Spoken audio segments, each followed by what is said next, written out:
Oke, bismillahirrahmanirrahim. Pada pertemuan kali ini kita akan membahas mengenai sistem transmisi. Jadi setelah UTS kita banyak membahas mengenai sistem transmisi telekomunikasi. Yang akan kita bahas pada pertemuan kali ini adalah mengenai pengenalan atau pengantar pada sistem transmisi. Nah, sistem transmisi itu apa? Sistem transmisi adalah suatu proses yang merupakan pengiriman atau pemindahan informasi dari satu titik ke titik lainnya. Nah, titik ini bisa anggaplah sebagai pengirim ke penerima. Dan di mana pemindahannya ini melewati satu saluran atau yang disebut dengan media transmisi. Nah, pada jaringan telekomunikasi, transmisi digunakan untuk menghubungkan pelanggan dengan sentral atau sentral yang lainnya. Nah, pada jaringan komputer, transmisi itu digunakan untuk menghubungi komputer dengan komputer ataupun dengan perangkat lainnya. Jadi, hubungannya antara perangkat dengan perangkat. Nah, ini adalah gambaran untuk konsep sistem transmisi, ya. Nah, konsep sistem transmisi ini dibagi, jadi dia terbagi menjadi 3 bagian.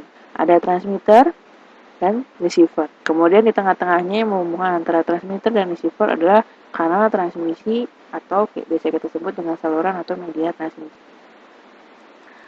Nah, karena atau media transmisinya ini tipenya bisa macam-macam, bisa udara, kalau itu wireless, bisa itu kabel, ataupun waveguide, ataupun optik, macamnya banyak. Nah, di kanal transmisi ini atau di saluran transmisi ini ada hal-hal yang bisa mempengaruhi si sinyal yang dikirim dari pengirim ke penerima.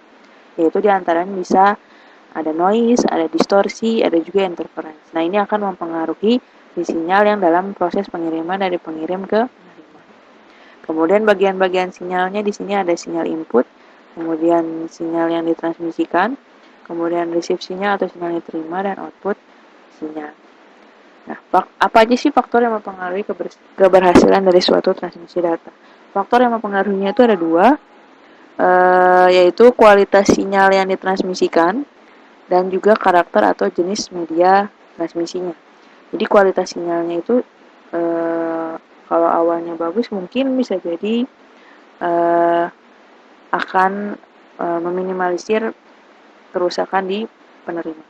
Kemudian karakteristik dari media transmisi. Nah, media transmisi ini banyak, seperti saya bilang, ada udara, ada kabel, kabel juga ada kabel tembaga, ada kabel optik, ataupun kabel UTP, itu banyak. Kemudian bisa juga waveguide. Nah, tiap saluran transmisi atau media transmisi itu punya karakteristik masing-masing, yang tentunya akan mempengaruhi dari kualitas sinyal yang dikirim. Nah, media transmisi merupakan suatu penghubung fisik. Nah, ini fisik ya, jadi antara TX dan RX pada sistem transmisi. Nah, jenis-jenis transmisi. Jenis transmisi itu secara umum dibagi dua, yaitu ada transmisi analog dan ada transmisi digital. Bedanya apa? Tentu bedanya adalah di prosesnya. Kalau inputnya, itu dua-duanya bisa menggunakan sinyal analog. Jadi transmisi analog, inputnya bisa sinyal analog, transmisi digital pun bisa menggunakan input sinyalnya adalah digital. Tetapi proses di dalamnya itu yang berbeda. Nah, tentunya seperti dengan sistem modulasi, transmisi analog jauh lebih simpel memang secara prosesnya daripada digital. Karena digital kita harus ada perubahan segala macam.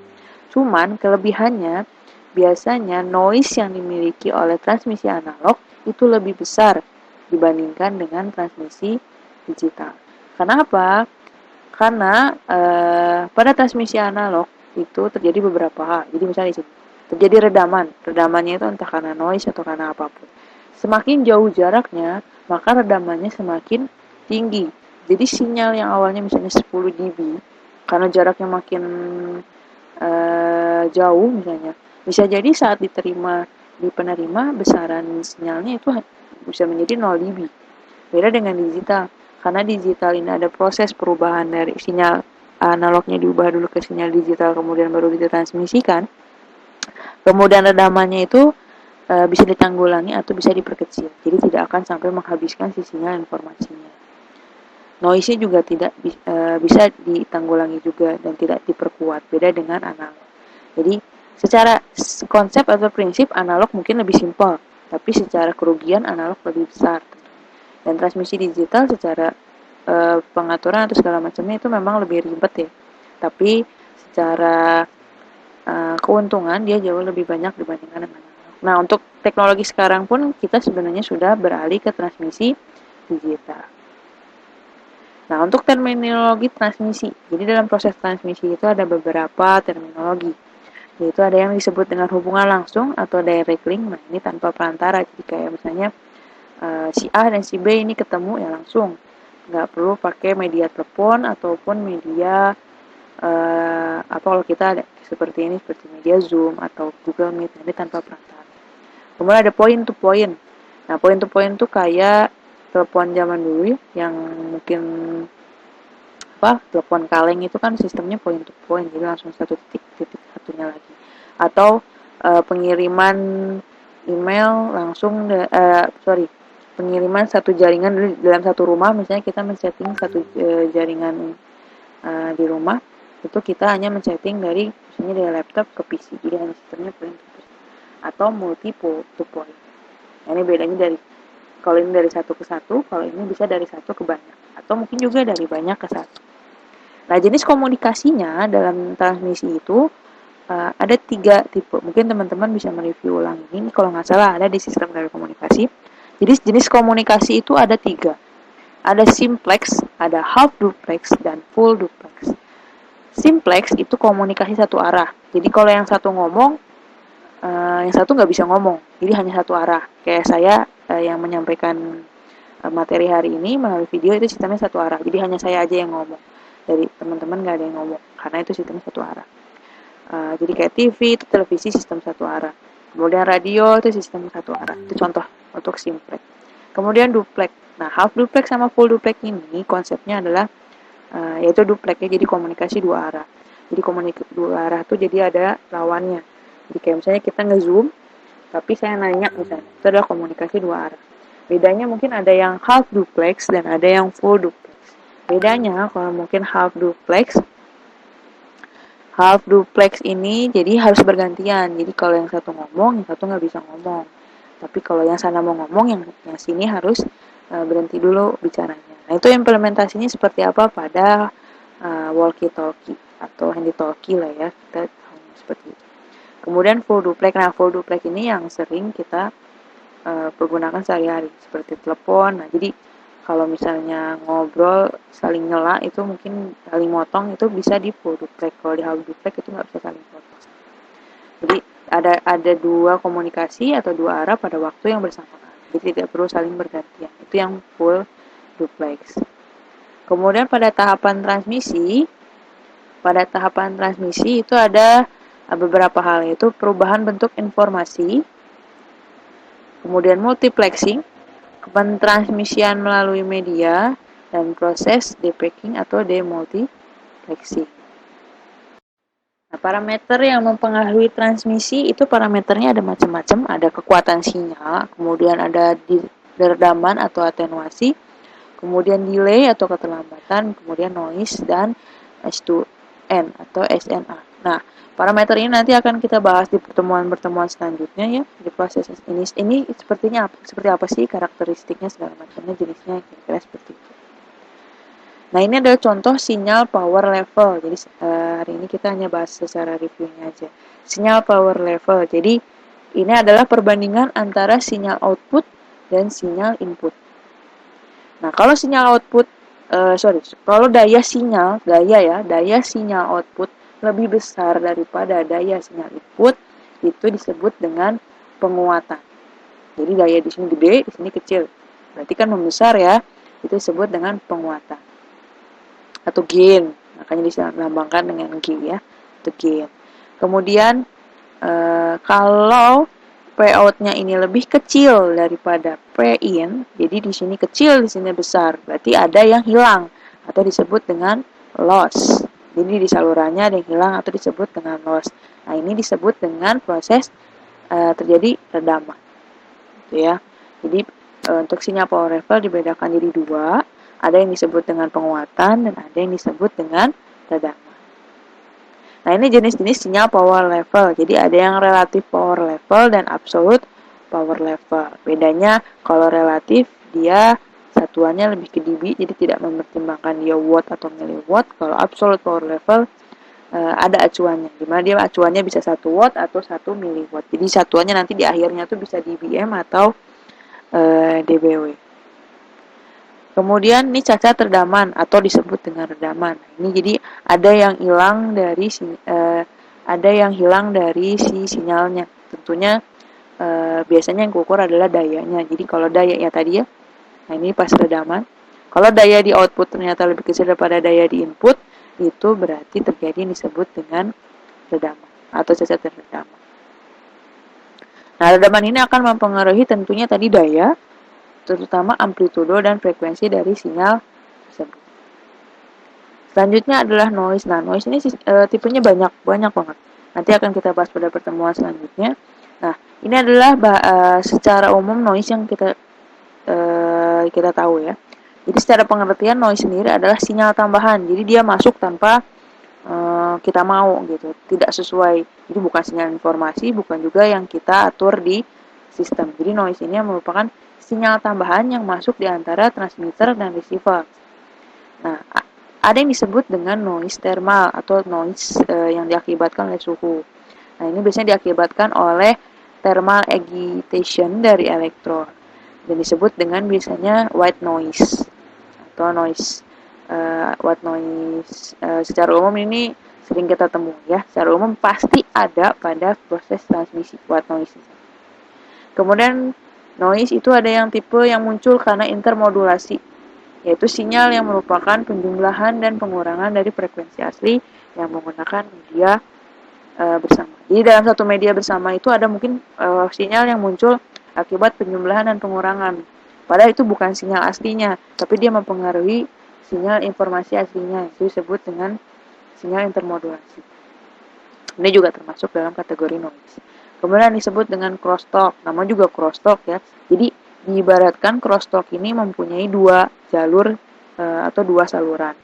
Kita mau ngirim misalkan sinyal A. Jadi kita ibaratkan di sini untuk crosstalk itu kita punya dua saluran. Jadi ini ada saluran. Misalkan yang ini adalah yang sebelah kiri ini adalah saluran A. Kemudian yang kanan ini adalah saluran B. Ini ya. Jadi ada dua saluran. Nah, misalkan kita mengirim sinyal melalui saluran A. Di sini ngirimnya gini. Tapi ternyata dalam proses pengiriman sinyal melalui saluran A itu muncul sinyal lain yang berasal dari saluran B. Kenapa bisa muncul? Karena posisinya saluran A dan saluran B itu berdekatan. Jadi ada yang sinyal yang bocor ke saluran A. Nah, itu disebut dengan crosstalk. Jadi saling nyilang gitu. Begitu juga dengan di B. Kita ngirim sinyal nih di saluran B. Ternyata yang nyampe di penerima itu bukan hanya sinyal B, tapi ada juga sinyal A yang masuk ke saluran si B ini. Jadi itu disebut dengan crosstalk atau saling bersilangan. Dan biasanya crosstalk itu terjadi pada saluran yang berdekatan. Atau kalau kita bilangnya dalam frekuensi yang berdekatan kan juga kita makanya dilarang ya, yang disebut dengan interference kalau kita dulu.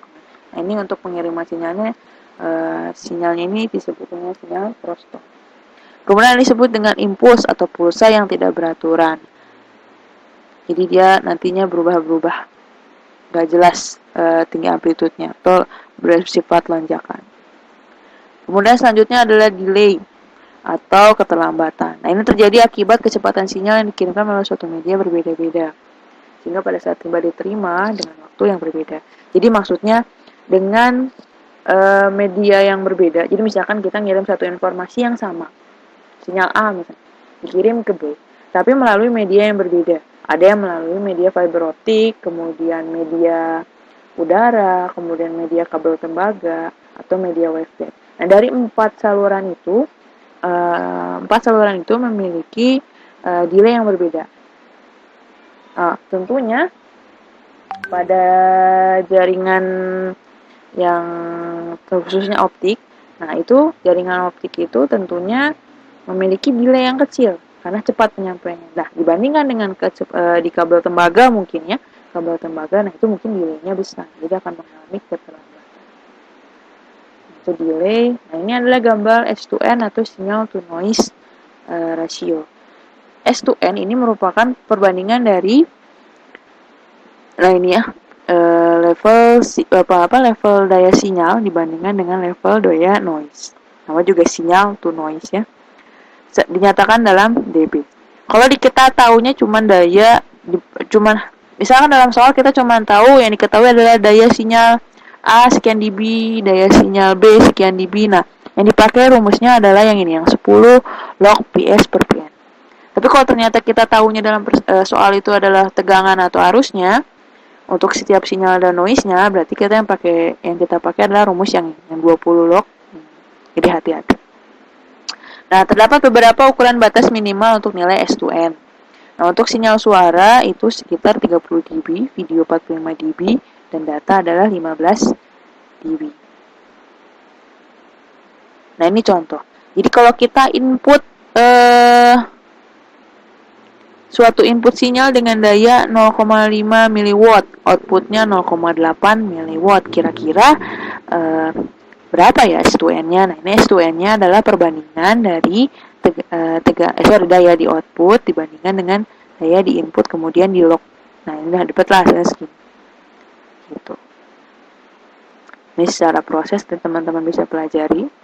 Nah, ini contoh misalkan dia input 1,2 mW, kemudian dia plus itu berarti dikuatkan atau dia S/N-nya adalah 2,75 dB.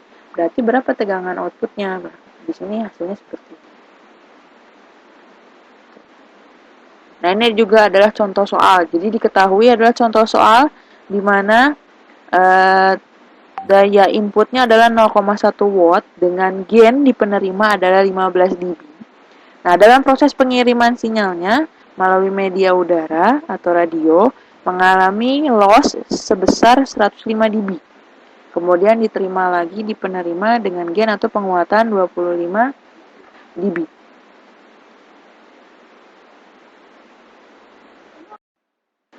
Oke, sorry, saya ulangi. Untuk contoh soal ini, jadi di sini ada sisi penerima dan ada sisi pengirim. Sisi penerima ini mempunyai daya sinyalnya itu sebesar 0,1 watt dan gain antena pengirimnya, ini pengirim dan ini penerima. Gain antena pengirimnya adalah 15 dB. Nah, sinyal tadi yang ini dikirim melalui media transmisinya itu adalah udara. Nah, media transmisi ini punya loss sebesar 105 dB. Kemudian diterima di penerima dan kemudian dikuatkan sinyalnya dengan gain 25 dB yang merupakan gain dari antena penerima. Nah, ditanya berapakah daya output yang diterimanya. Jadi kalau tadi 0,1 outputnya jadi berapa ya setelah tadi dikuatkan, kemudian loss, kemudian dikuatkan lagi. Nah, di sini diketahui, nah pertama yang harus teman-teman lakukan adalah karena ini lebih mudah dalam proses dB, teman-teman harus mengubah ini semua dalam satu satuan dB. Jadi pertama ubah dulu 0,1 watt menjadi dia berapa dB. Nah, kalau dibuat dB itu kira-kira ini 0,1. Jadi log 10 log 10 log 0,1 10 log 0,1 itu adalah 10 ya. Itu tapi dalam dBW. Nah, ini kita nyatakan dalam dBm supaya nggak terlalu. Jadi kalau mau pakai jadi kalau ini mau pakai dBW, ini sebenarnya hasilnya sama dengan minus 10 dBW. Ini minus 10 dBW. Jadi 0,1 watt ini harus sama dengan minus 10 dBW. Caranya gimana? Caranya adalah log 0,1 itu dulu dBW. Nah, karena biar mudah biasanya ini kita buat positif yaitu dengan mengubah menjadi dBm. Nah, dBm ini bagaimana? dBm ini cara menghitungnya adalah jadi kalau tadi minus 10 dBW ini bahkan dengan 3 kan 20 dBm.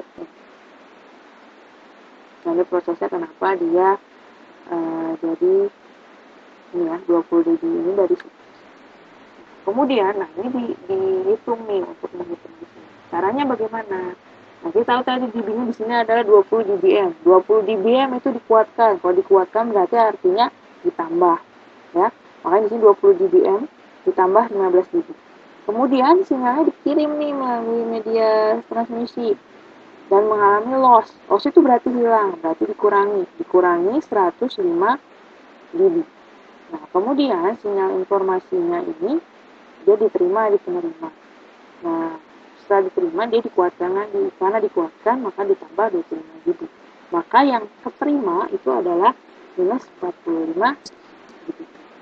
Nah, sekarang pertanyaannya, minus 45 dBm ini sama dengan berapa watt? Ini teman-teman harus bisa mengkonversikan dari dBm ke watt. Kira-kira gitu. Caranya bagaimana? Misalnya ya, minus 45 dBm. Nah, teman-teman harus ingat cara konversinya yaitu 10 pangkat 10 pangkat karena tadi minus ya, minus 45 dibagi dengan 10. Karena tadi 10 log 10 ya ini. Ini 10 pangkat ini per 10. Pernya ini dari sini. Nah, per 10-nya ini dari sini. Jadi ini kira-kira kalau dihitung itu adalah 10 pangkat minus 4,5 itu adalah 3, ini sama dengan 3,16 kali 10 pangkat minus 5 atau ini sama aja sebenarnya dengan 3,16 10 pangkat minus 5 kali 10 pangkat minus 3 dalam bentuk mikro ya, mikro. Jadi 0,8,2 berarti 0,03 kali watt atau 0,316 mikro. Jadi itu awal mulanya ini dari. Mudah-mudahan teman-teman memahami untuk proses ini. Silahkan dicoba dan silahkan pelajari. Dan untuk mereview pemahaman mengenai materi ini, teman-teman bisa mengerjakan latihan soal yang sudah saya lampirkan. Dan paling lambat dikumpulkan adalah besok pukul 17. Ini itu. Terima kasih atas perhatian teman-teman. Wassalamualaikum warahmatullahi wabarakatuh.